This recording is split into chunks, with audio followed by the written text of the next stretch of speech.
Hi guys, good morning, good afternoon, good evening, or good night, depending on where you are watching me from. Karibu sana, welcome one, welcome all.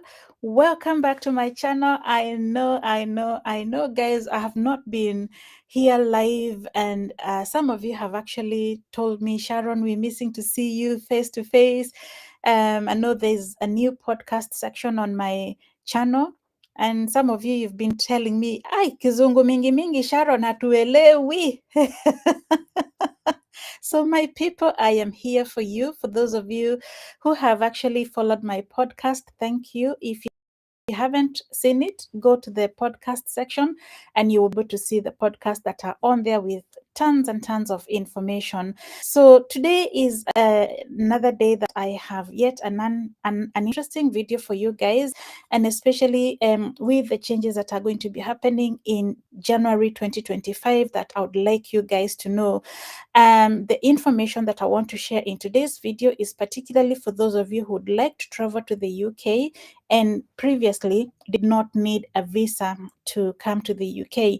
So, for example, people that are American citizens, they would come to the UK in any authorization without needing any visa.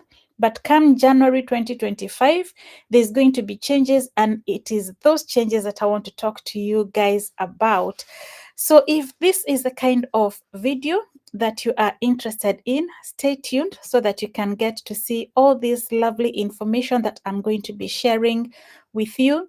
And you also get to have an informative, or when you're making the decision, you are able to make that decision as knowing exactly what is happening.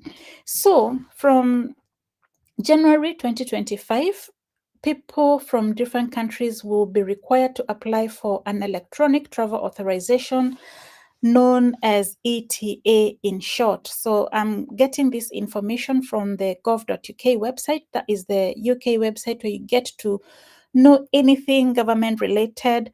You get to have all the updates here. I'm going to leave the description down below. I'm going to leave a link for you that you can go and check in your own free time and see what it is that you need. So like you can see, I don't know if you can see, I hope you can see, we're going to talk about who can apply for this ETA and when you can apply for it. So when it comes to the ETA, it depends on the date that you travel, and it also depends on your nationality that is shown on your passport. So those are the two things that actually matter, the date that you travel and also your nationality.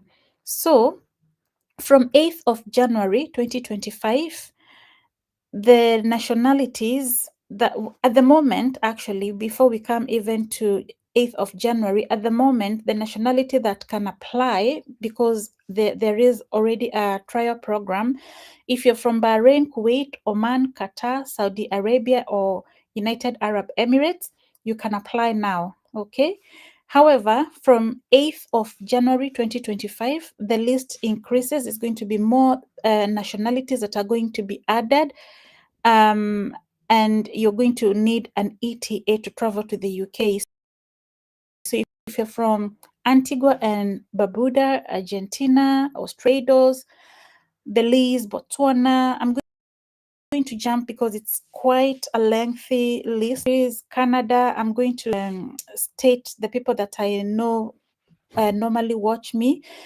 I've got people that watch me from Canada, so that is going to be in the list from 8th of January. Israel, Japan, Malaysia, Mauritius, Mexico, Nicaragua, Peru, Seychelles, Solomon Islands, St. Lucia, Trinidad and Tobago, and I also have a large following from the United States. United States is also going to be there from 8th of January. And then from 5th of March 2025, we're going to have more nationalities added, and that includes people from Andorra, Austria,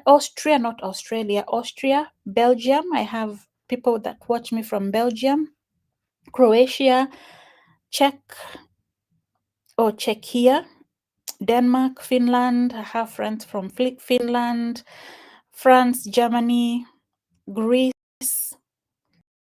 because I did a holiday in Greece. I still see some people following me from Greece. Thank you very much. Italy, Monaco, Poland, all those people in that list are also going to be added by March 2025.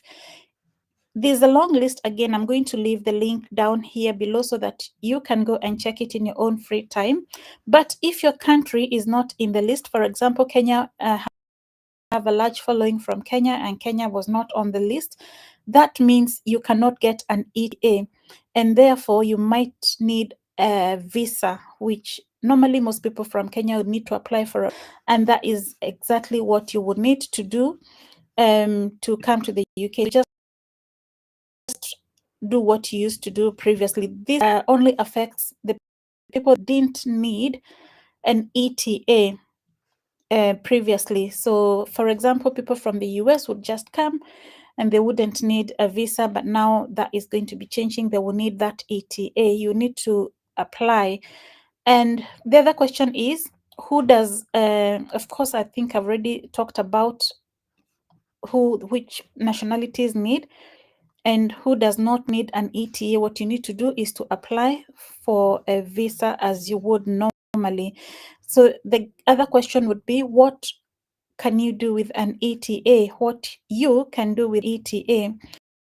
So if you get an ETA instead of a visa, you're coming to the UK for up to 6 months for tourism or visiting friends and doing a business or a short-term study. That is okay. You can do that with an ETA. You can also come to the UK for up to 3 months on the creative worker visa concession. So that's not coming to work for a UK employer. That is coming for the 3 months on a creative worker visa concession.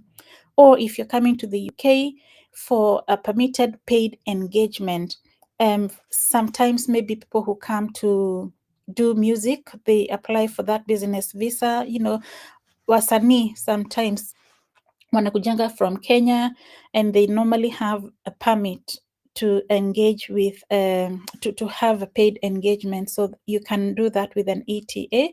Or if you're transiting through the UK and you're not going through the border control. So maybe you're just transiting to go into another country. You're not coming out to go through the border control. You're just passing through the UK, transiting to go to another country. You can also have the ETA, which means if you're, for example, coming from Kenya, for example, and going to the US, and you have a stopover in the UK, even if you don't have a UK visa, you will still need to have an ETA for you to be able to transit through the UK.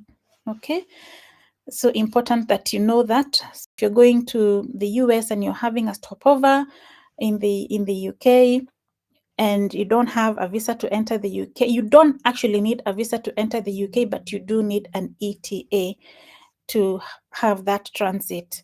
What you cannot do with an ETA is you cannot stay in the UK for longer than 6 months. You cannot do paid or unpaid work for a UK company or as a self-employed person unless you're doing a permitted paid engagement. You cannot claim public funds, which is like benefits for people who are eligible to claim those benefits in the UK. You cannot live in the UK through a frequent or successive visits, and you cannot marry or register a civil partnership. Okay, so those are the things that you cannot do. How much does it cost? It only costs £10 to apply for this this travel authorization, and everyone that is traveling with you must have an ETA, including babies and children. So if you're traveling with your babies or with your children, you must include them in your application, and you can apply for the other people. They don't need to have like a separate application. You can have one application and add your other family members that are going to be traveling with you. So before you start, the obvious things you will need is a passport, not a photocopy and not a digital passport. You actually need an actual passport. You need access to your emails, therefore you need an email account. You also need either a credit card, debit card, Apple Pay or Google Pay, because you will need to pay for the £10.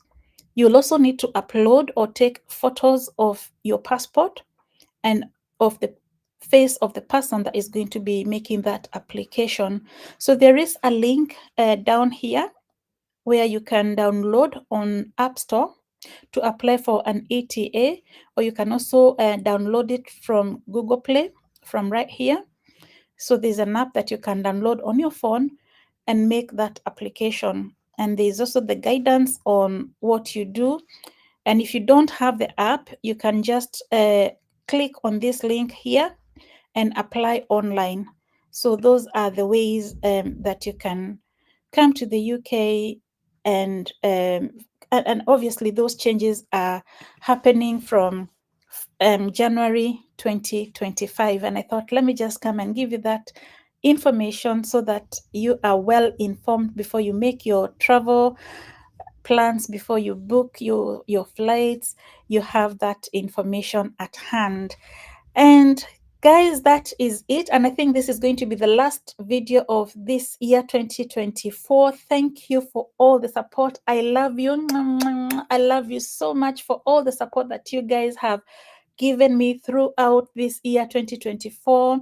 Again, go check out, I've got a new section for the podcast which has a lot of information. We will be back 2025 definitely with more and better information for you. So stay tuned, guys. All I want to wish you right now is a very Merry Christmas and a Happy New Year. I'm not going to be in this channel. I'll be on the other channel, Sharon or Baraka Vlog. So come with me on that other channel. There's going to be a lot of activities that is going to be happening on there. So don't miss out on the fun. Yes, there's going to be lots of fun activities that is loading up for you guys. And until I come back with another one, guys, for now, I say Baraka.